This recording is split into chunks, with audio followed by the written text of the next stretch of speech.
దాదాపు ఇప్పుడు 90% వివాహాలు ఫెయిల్ అవుతున్నాయి. అవును. 90% వ్యాపారాలు ఫెయిల్ అవుతున్నాయి. ఎక్కడ లోపం జరుగుతుంది? ఆహ్, వ్యాపారాల గురించి పక్కన పెడదాం. హ్మ్. వివాహం గురించి అడిగారు రైట్. చాలా. రైట్.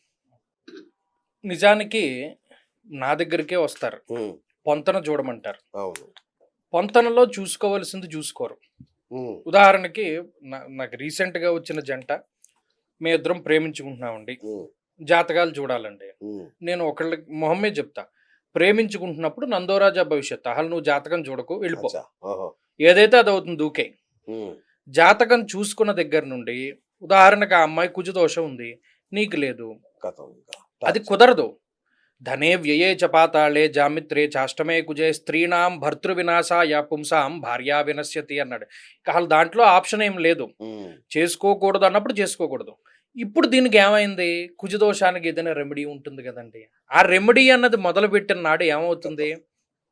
తినేస్తారు. అవును. ఎవరు చేస్తారండి? ఇప్పుడు 'శాంతి కమలాకరం' అని ఒక గ్రంథం ఉంది. అసలు హ్మ్. దాని పేరే చాలా మందికి తెలీదు. అవును. 1986 లాస్ట్ ప్రింట్.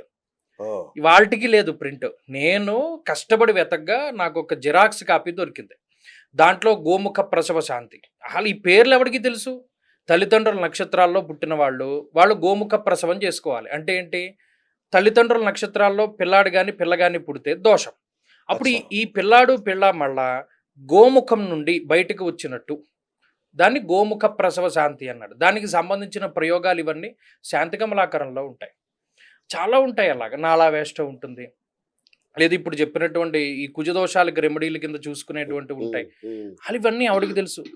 వాళ్ళకి కావాల్సిందేంటంటే ఆ మోజులో ఉన్నప్పుడు పెళ్లి చేసేసుకోవడం. కాదు.